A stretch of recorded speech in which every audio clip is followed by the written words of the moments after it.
de como suyas las ideas vertidas en sus programas.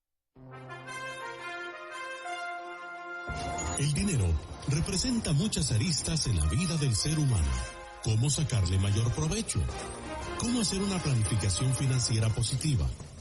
Estas y muchas otras inquietudes enfocadas de forma profesional pero simple en el programa Dinero con Sentido. Dinero con Sentido, con el psicólogo y coach financiero José Luis Altolaguirre.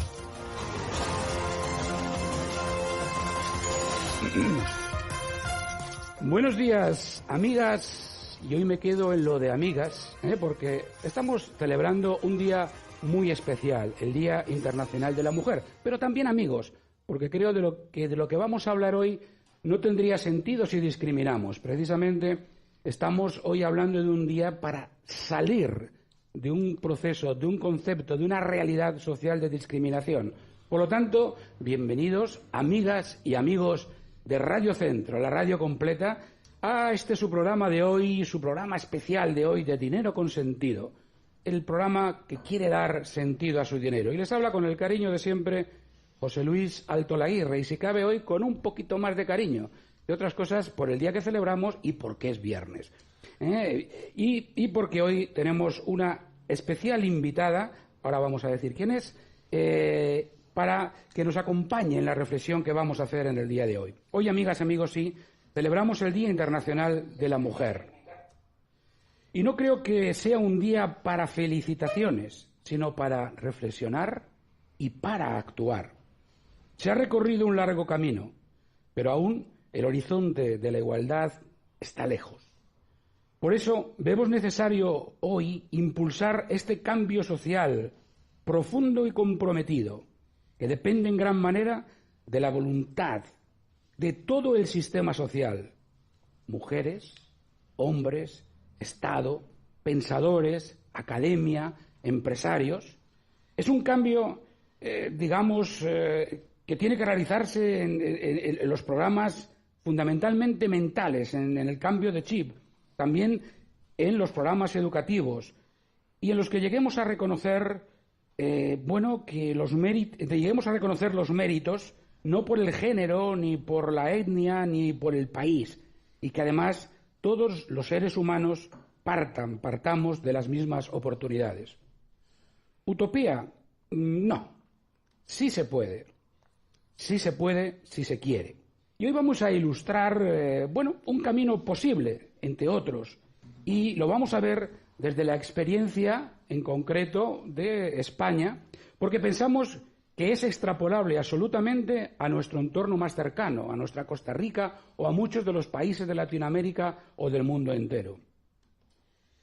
Bueno, vamos a ver cómo evolucionó desde la dictadura política y moral del franquismo, con aliados tan fuertes como la jerarquía eclesiástica, hasta nuestros días.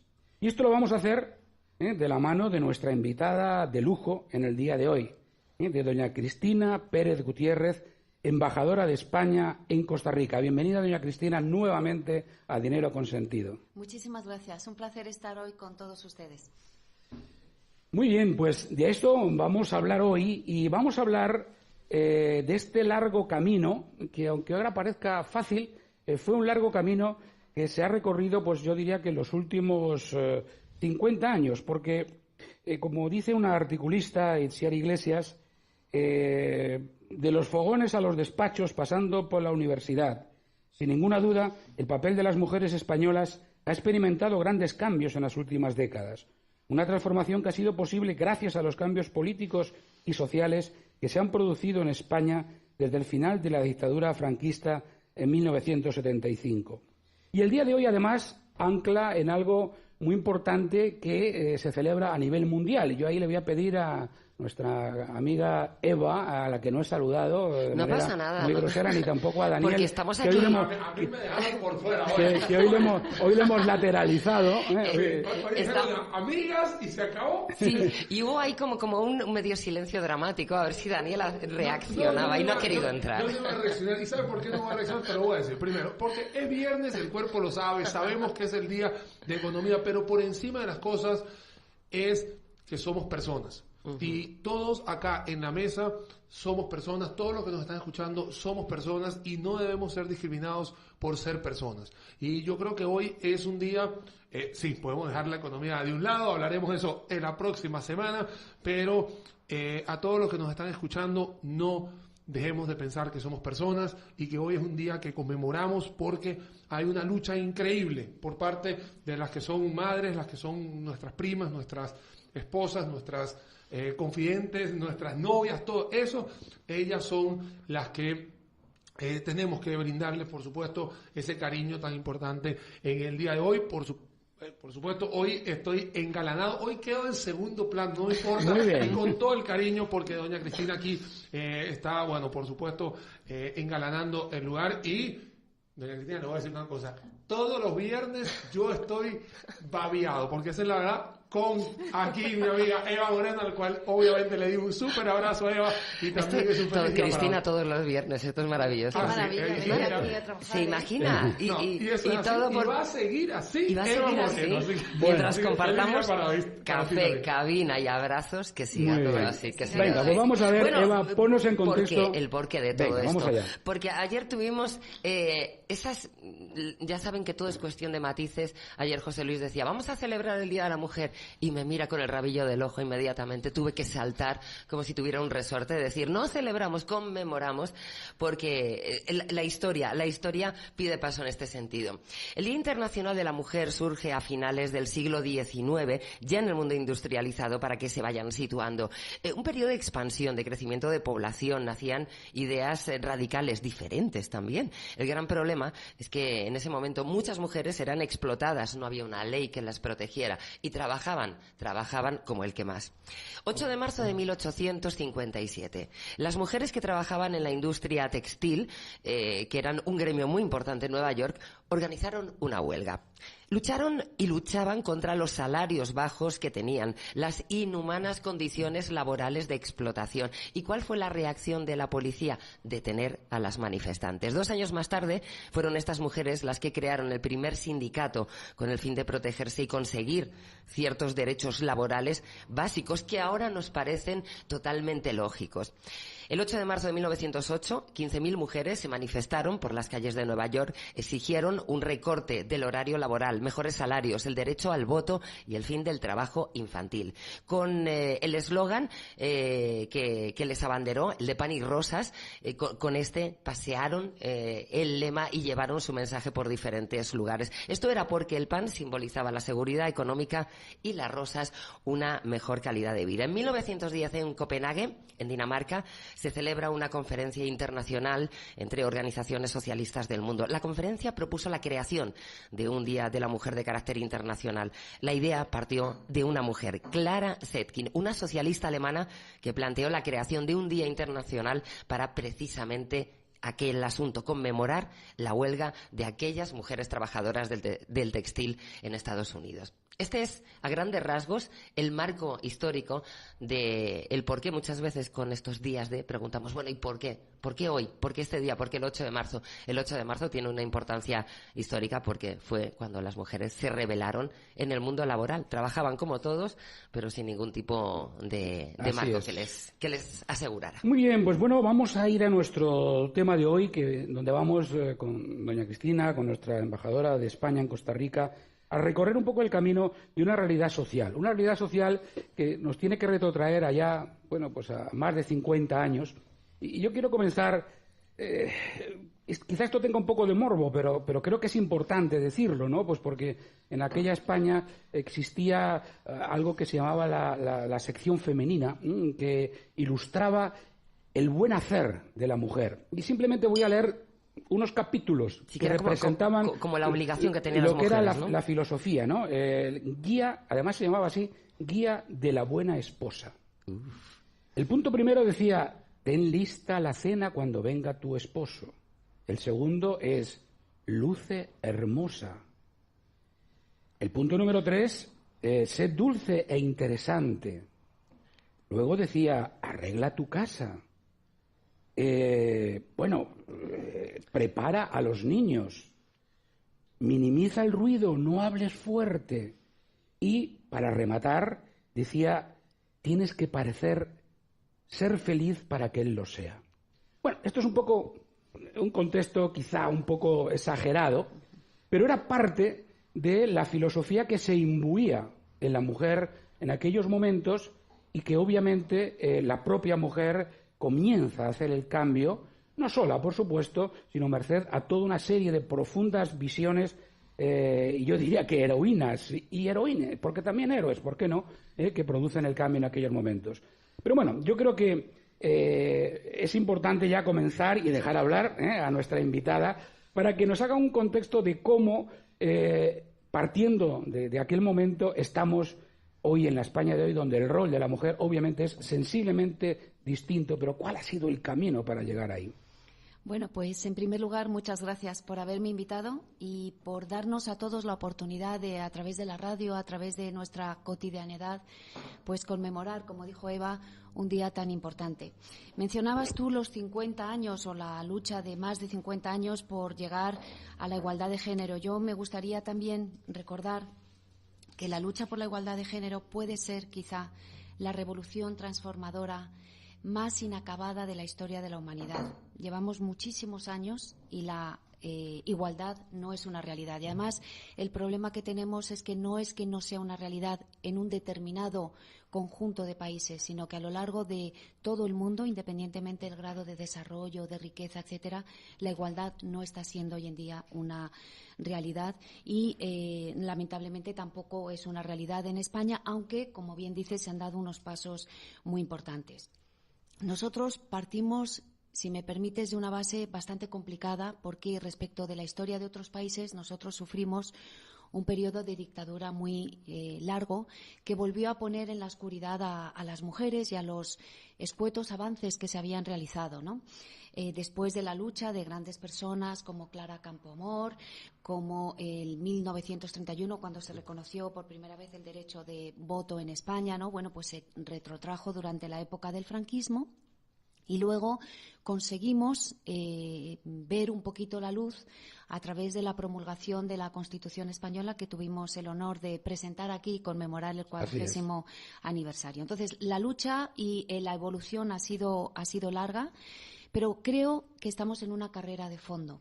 Una carrera de fondo que además me gustaría también, como has mencionado tú, es una lucha de mujeres, has dicho, ¿no?, pero también de hombres. Yo creo que esto lo que tenemos que tener muy claro es que es una lucha de toda la humanidad, de hombres y mujeres. Esto no es una cuestión de los derechos de las mujeres frente a los derechos de los hombres. Esto es una cuestión de los derechos de toda la sociedad. Es una cuestión de justicia, de derechos humanos, ¿no? Entonces, bueno, pues en España se han dado pasos importantes que nos han situado, si me permites, en una situación bastante paradójica, ¿no? Porque partíamos de una posición de retraso respecto de los países de nuestro entorno, porque soy consciente que hay otros países que parten de situaciones mucho más complejas que la nuestra, y nos hemos situado en primeros lugares del mundo. Ahora mismo somos el primer país del mundo en cuota femenina de poder, con un 65% de mujeres en el gobierno, superando a países que tradicionalmente nos han llevado muchísima distancia, como son países nórdicos de Europa. En cuanto a representación parlamentaria, estamos por encima de lo que son las cuotas de poder femenino en los parlamentos, que rondan el 24,3% en el mundo, independientemente que hay regiones más avanzadas. Por ejemplo, América Latina es quizá la región más avanzada en estos momentos, ¿no? Pero, dicho esto, sigue habiendo muchas dificultades y muchas veces estas cifras de alcance de cuotas de poder o pues no se trasladan a lo que es la calidad de ese poder, ¿no? O sea, no solamente el acceder a los puestos de poder, sino que la calidad del ejercicio del poder sea exactamente igual que la de los hombres. Entonces, por ejemplo, yo creo que en España lo que se ha hecho bien a lo largo de los últimos gobiernos, tengo que recordar que este gobierno, que tiene el 65% de cuota femenina, es el tercer gobierno paritario de la historia de la democracia española. Wow. Hubo 2 gobiernos durante la época de Zapatero que fueron paritarios y ahora con Sánchez somos más que paritarios, ¿no? También tengo que hacer un reconocimiento al gobierno de Mariano Rajoy, que situó a España en ese momento en el 5º lugar del mundo en cuanto a cuota de poder, ¿no? Lo que pasa es que lo que hemos conseguido, yo creo que ha sido el cambio cualitativo, no solamente cuantitativo, porque en este gobierno, que es más que paritario, las mujeres ostentan muchas de las carteras más importantes del gobierno, porque también muchas veces las cuotas de poder se asumen, pero se le dan unos roles pseudo-femeninos a las mujeres, ¿no? Nos ocupamos de asuntos sociales, de infancia, de etcétera, pero no nos ocupamos de defensa, economía, hacienda, agenda digital, etcétera, ¿no? Entonces, yo creo que eso es uno de los cambios paradigmáticos que se han producido en los últimos tiempos. Qué bien, la verdad es que, bueno, yo creo que a veces cuando vemos el dato, dices, bueno, respiras hondo y dices que, bueno, se han dado pasos importantes. Pero yo creo que usted decía algo que me gustaría un poco retomar, ¿no? Y poner aquí encima de la mesa en nuestros contertulios, que es la profundidad de ese ejercicio del poder. Porque probablemente, o probablemente no, seguro, que en el segmento político esta realidad estadística se da. Pero cuando vas aguas abajo, es decir, cuando profundizas y empiezas a ver indicadores, no sé, pues del paro, cuando empiezas a ver indicadores, pues también de puestos ejecutivos, en consejos de administración, en puestos de mando, etcétera, la realidad ya no es paritaria. Realmente está lejos de ser paritaria. Yo creo que todavía la transformación está lejos de ese horizonte que, como decíamos al principio, de ese horizonte que todos deseamos. ¿Por qué? ¿O qué deberíamos hacer? ¿Dónde están las claves para que realmente podamos avanzar y no solamente quedarnos en la superficie? No quiero decir que el campo político sea la superficie, me parece que es muy importante, pero que esto permee en toda la sociedad, no ya española, porque esto lo podemos estar llevando al mundo también de Costa Rica, claro, y de Centroamérica y de Latinoamérica. Bueno, yo creo que hay dos elementos claves. Como tú bien dices, muchas veces los números salen, pero la calidad de cómo se ejercen esos números pues no es tan buena, ¿no? Yo creo que hay dos claves fundamentales, a mi modo de ver, para que esta lucha por la igualdad de género pues se traduzca en el día a día real de todas las mujeres, ¿no? En primer lugar es la necesidad de tener referentes. Y, en segundo lugar, el tema de la educación. Y si me permites, te explico un poquito claro que sí. Estos dos elementos. Yo creo que muchas veces algunos de los impedimentos que existen para el pleno ejercicio de la igualdad de género es que pensamos que no se puede.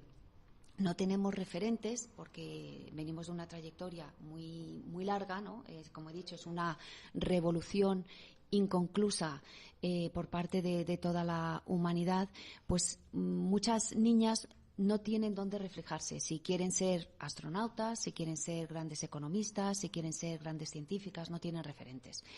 Entonces, por un lado, yo creo que las mujeres se enfrentan a dos limitaciones grandes. Una es al acceso de los puestos y al hacer carrera vertical una vez que acceden a esos puestos y luego al tener los elementos necesarios que les dan para poder acceder a esos puestos y sobre todo al tema de la capacitación. Yo creo que en este caso la educación es clave.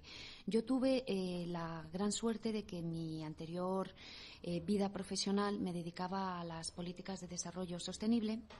Y tuve el lujo de asistir a varias semanas ministeriales en la Asamblea General de Naciones Unidas. Y recuerdo cuando presentamos una iniciativa de la Unión Europea, el Spotlight Initiative, que tuvimos un conversatorio con Malala y con su padre, ¿no? Y a mí me impresionó enormemente cómo el padre de Malala dijo que el cambio que quería proveer para su hija era el cambio de la educación. La educación era lo que iba a cambiarle la vida a su hija, lo que le iba a permitir soñar e implementar sus sueños, ¿no?